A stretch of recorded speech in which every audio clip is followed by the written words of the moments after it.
அப்போ 13ஆம் தேதி ஜூன் மாதம் அந்த திருவிழாவை நடத்த அழைப்பை பெற்ற பொழுது எனக்கு கொஞ்சம் என்ன பேசுவது என்ன சொல்வது என்று யோசித்துக் கொண்டிருந்தேன். அப்பொழுது என்னுடைய அலுவலகத்திற்கு பக்கத்தில் ஒரு சின்ன கோவில் சாப்பல் இருக்கிறது.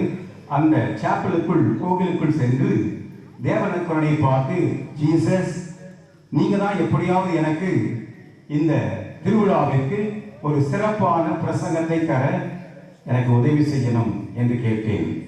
அப்படி அமைதியாக இருந்து தியானமாக இருந்து ஜெபம் செய்து இயேசுவை கேட்ட பொழுது என்னுடைய மனதிலே ஒரு பாடலை அவர் நினைவுக்கு கொண்டு வந்தார். அது என்ன பாடல் என்றால் திரைப்பட பாடல், எம்ஜிஆர் நடித்த படத்தின் பாடல். அதை எனக்கு நினைவு கொண்டு வந்தார்.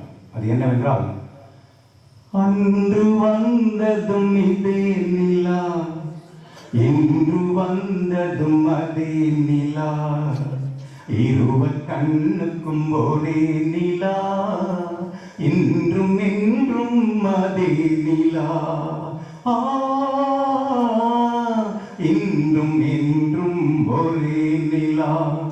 ஜீசஸ், நான் என்ன கேட்டேன், நீங்க என்ன பண்றீங்க, இந்த சினிமா பாட்டை கொடுக்குறீங்க என்று கேட்ட பொழுது, வெயிட் வெயிட் நிக்கோலஸ், அவசரப்படாத.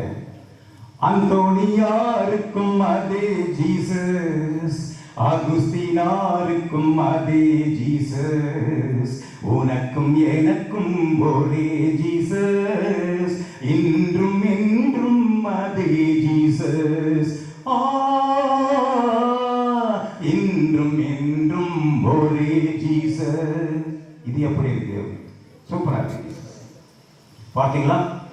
அந்தோனியார் விசுவசித்தவரும் அதே ஆண்டவர் இயேசுதான், அகுஸ்தினார் நம்பியவரும் அதே இயேசுதான், நீங்களும் நானும் அறிக்கையிட்டு விசுவசிப்பது அதே ஆண்டவர் இயேசுதான்.